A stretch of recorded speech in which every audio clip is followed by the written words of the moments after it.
حكاية ليلة البنات والغول ديال الجبال. كان يا ما كان في واحد الزمان في واحد الدوار ساكنين فيه الناس بالنية والبركة.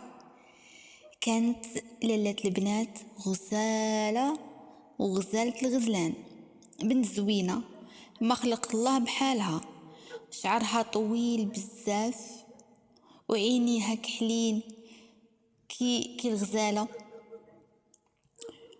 وشعرها طويل كيسحبوا من وراها بحال خيطان ديال الليل مضوين، وعينيها كبار كيضحكوا قبل منها. كانت ساكنة مع امها وابوها في الدوار، والناس كاملين كيهضروا على جمالها وطيبتها، ولكن بنت الدوار ما عجبهم حال، وبداو كيغيروا منها ويتغاطسوا، كل وحده كتقول الاخرى كيفاش هادي زهرها زايد علينا كاملين. حتى اجتمعوا بواحد النهار وداروا ليها واحد المكيده، قالوا نغروها تمشي للغابه ونخليوها تطيح في الحفره اللي حفرنا لها باش ناخذوا راحتنا منها. ومشى واحد نهاريات ينفذوا خطه ديالهم. نهار الغد سولوها بنات الدوار: ليلة البنات سيري معانا نجمعوا الحطب، راه النهار زوين. وهي بقلبها الطيب ما شكات في حد. مشاو وسط الغابة، ومنين وصلوا للمكان ديال الحفرة قالوا ليها: شوفي شنو لقينا هنا. قربت ليلة البنات وطاحت في الحفرة المظلمة مسكينة، وبقات تغوت وتبكي ليل ونهار وما سمعها حد.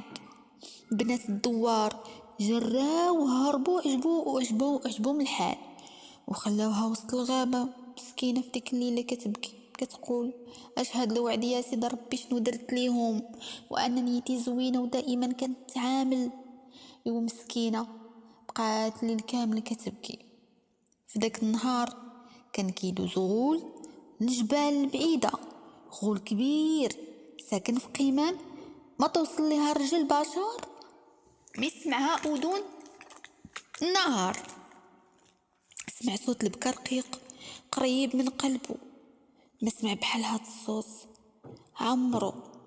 قرب من الحفرة وشاف ليلة البنات، شاف جمالها وشعرها الطويل وعينيها المخلوعة ومساكنتها.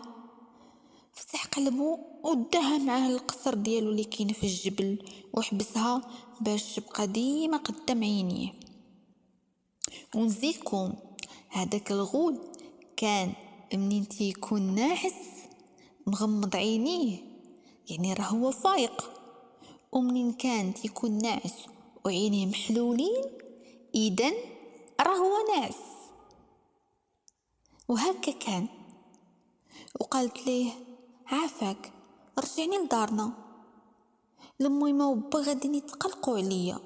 ولكن الغول قلبه قاصح: ما نخليكش، غادي تبقاي عندي رهينه. مرات الايام والشهور والسنين تدور. في دوار الحي كان بن عمها كيبغيها بزاف وباغي يخطبها من زمان. جا عند امها وقال ليها: امي من انا في ليلة البنات بغيت نتزوج بها على سنة الله ورسوله.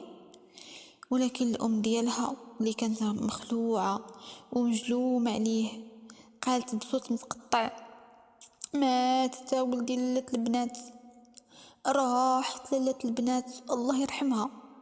تكسر قلبه ومشى هو مغموم، ولحيته كبرت ومشى كل نهار على واحد الخشبة ممدودة دارتها الام ديالو، كتبت عليها سميتها في القبر على اساس هي مسكينه اللي مدفونه تما. وبقى ديما مسكين كيمشي كيبكي في داك القبر. ومن داك النهار امها ما بقاتش كتسالي من البكا. وكان في دوارهم مره عندها ضمير قوي. واحد المرأة كان عندها واحد ضمير قوي، وبقى في هذاك ولد عمها اللي تيبكي تما كاين حدا القبر. ما لقاتها واحد النهار وهي تمشي حدا باب القبر، هزات واحد الوليد صغير قرصاتو هكا زعما باش يبكي، وجلسه كطبطب كتطبطب عليه بيديها وكتقول: لولو يا لولو، يلي تيبكي على لات البنات وللات البنات داها الغول. لولو يا لولو، يلي تيبكي على خشب ممدودة وللات البنات داها الغول. قال ليها ومشى تيجري عند الام ديالها. ديك الساعه مشى تيجري، مشى قال ليها، شافها مصابه واحد القصريه ديال البلبوله سخونه. قلت ليه: اجي وليدي حسن ديك اللحيه، واجي جلس، واجي كل هاد البليبلات تخليك مسيرناتك على نيتها مسكينه. شويه هو يشد يديها وحطهم في ليها في ديك القصريه السخونه. هو يقول: تقولي لي دابا لالات البنات فينا هي؟ ما غاديش نحيد لك يدك من القصريه حتى تقولي لي لالات البنات فين هي. وهي تقول ليه: لالات البنات سداه الغول.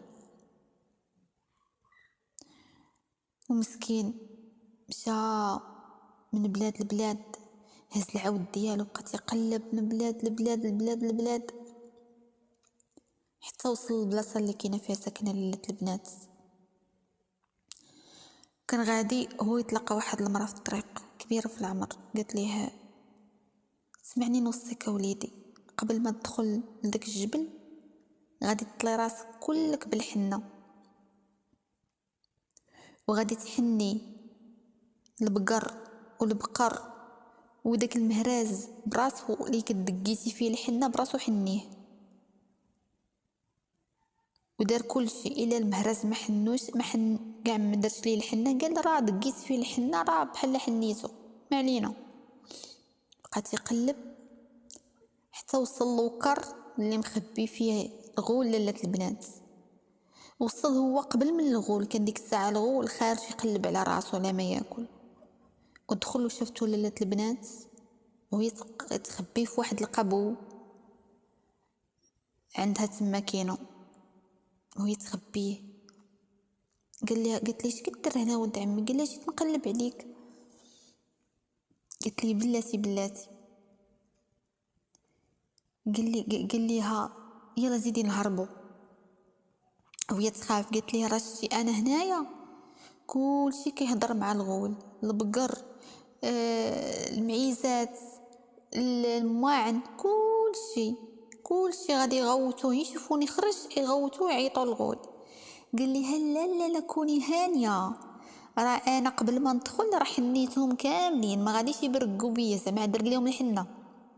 قلت ليه: بصح؟ قلت ليه: واخ.